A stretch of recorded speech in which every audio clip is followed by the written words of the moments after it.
देख रहे हो रोहित, ये बारिश, इसकी बूंदें उसे बहुत पसंद थी।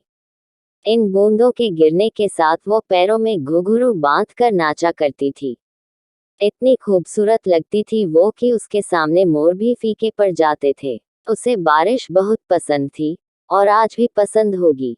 आज इस बारिश के साथ उठने वाली मिट्टी की खुशबू फिर से उन दिनों में ले जाकर मुझे छोड़ आई है, जब हम बरसात के मौसम पर सड़क पर यूं ही घूमते हुए घर आते थे। ये बारिश भी बड़ी अजीब है। लोगों के लिए पानी है और मेरे लिए बरसते इश्क की कहानी है।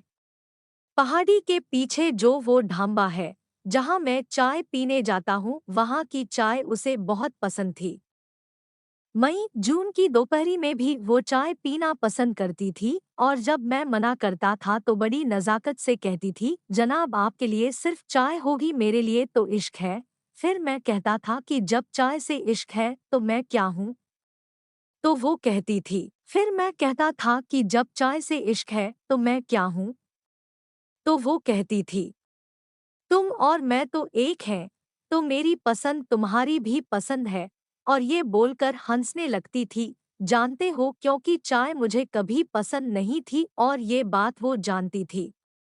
हाँ, कभी कहा नहीं मैंने उससे, लेकिन उसे पता चल गया था। तुम्हें पता है, जिस दिन हमारी शादी तय हुई उस दिन भी ये बादल ऐसे ही जोर से बरस रहे थे। हमारे साथ इन्होंने भी उस खुशी को महसूस किया था। ये भी हमारी खुशी में मेरी नैना की तरह झूम कर नाचे थे। उस दिन नैना ने मुझसे कहा था कि हम हमेशा इन बूंदों के साथ नाचेंगे, गाएंगे। मैं हमेशा उसकी इन बेतुकी बातों पर हंसता रहता था। हमारी शादी की ये फोटो देख रहे हो, नैना के चेहरे की मुस्कुराहट, ये खुशी हमारी शादी में दस्तक देने वाली बेमौसम बारिश के लिए थी। लोग बेमौसम बारिश से परेशान थे और मेरी नैना दुनिया की पहली दुल्हन होगी जो बारिश में भीगते हुए फोटो शूट करवा रही थी। नैना कोडो कभी अपने मेकअप, सजने संवरने की कोई चिंता नहीं रही। वो हमेशा से ही ऐसी बेपरवाह सी थी। नैना को कभी अपने मेकअप, सजने संवरने की कोई चिंता नहीं रही। वो हमेशा से ही ऐसी बेपरवाह सी थी। रोहित सर, वो फोटो तो नहीं है इस एल्बम में। अंशुल, नैना बारिश वाली फोटो का एक अगल एल्बम रखना चाहती थी। उसके लिए अलग एल्बम भी बनवाई थी। शादी के बाद 15 दिन बाद ही मुझे अपनी ड्यूटी पर वापस जम्मू जाना पड़ा। जब यह बात नैना को पता चली तो वो मुझसे बोली कि तुम फौजियों का काम छुट्टी के मामले में बड़ा खराब है। लेकिन ठीक है, जाओ जल्दी आना। सबको बता दो कि तुम्हारे साथ रहने की बरसात में मैंने बुकिंग कर ली है। तो अपनी बारिश तुम यही बिताना मेरे साथ। शादी के पहले सावन में मुझे तुम्हारी छुट्टियां गिफ्ट में चाहिए। मैंने मुस्कराते हुए कहा था, आपका हुक्म सर। आंखों पर तो वो हंसने लगी थी। जब मैं वापस जा रहा था तो उसने अपनी आंखों में बिखरी नमी को छुपा लिया था। उसकी आंखों से एक आंसू ना गिरा। फिर मानसून आया और जम्मू में बाढ़ आ गई और मेरी छुट्टियां कैंसल हो गई। जब नैना को यह बात पता चली तो बहुत निराश हुई थी वो। उसे मेरे बिना सब कुछ अधूरा ही लगता था।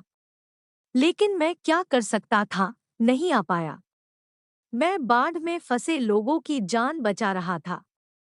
अपनी नैना को उसका मनचाहा सावन ना दे पाया। उसका गिफ्ट उसे नहीं दे पाया। फिर एक हफ्ते बाद पता चला कि नैना बाहर गई थी। लैंड स्लाइड हुआ और नैना अपनी कार के साथ नदी में जा गिरी। 2 दिन बाद उसकी लाश मिली। उस दिन ऐसा लगा जैसे मैं मर गया। तब आया था मैं इस जगह जब मेरी नैना मुझे छोड़कर जा चुकी थी। तब मैं यहाँ से उसकी यादें समेटकर अपने साथ ले गया था। तब से हिम्मत नहीं हुई यहाँ आने की। अब 5 सालों बाद मेरी पोस्टिंग यहाँ हुई तो बहुत हिम्मत जुटाकर आया हूँ। लेकिन ऐसा लग रहा है कि मेरी नैना मेरे यहाँ आने से बहुत खुश है। मैं उसका साथ महसूस कर पा रहा हूँ। जो तब नहीं कर पाया वो अब कर दिया मैंने, अपनी नैना के शादी के पहले सावन का गिफ्ट दे दिया मैंने। अब हम साथ उस पहाड़ी तक घूमने जाएंगे, उस ढाबे की चाय भी पीने हम साथ जाएंगे। अब हम दोनों अपना हर सावन एक साथ यही मनाएंगे।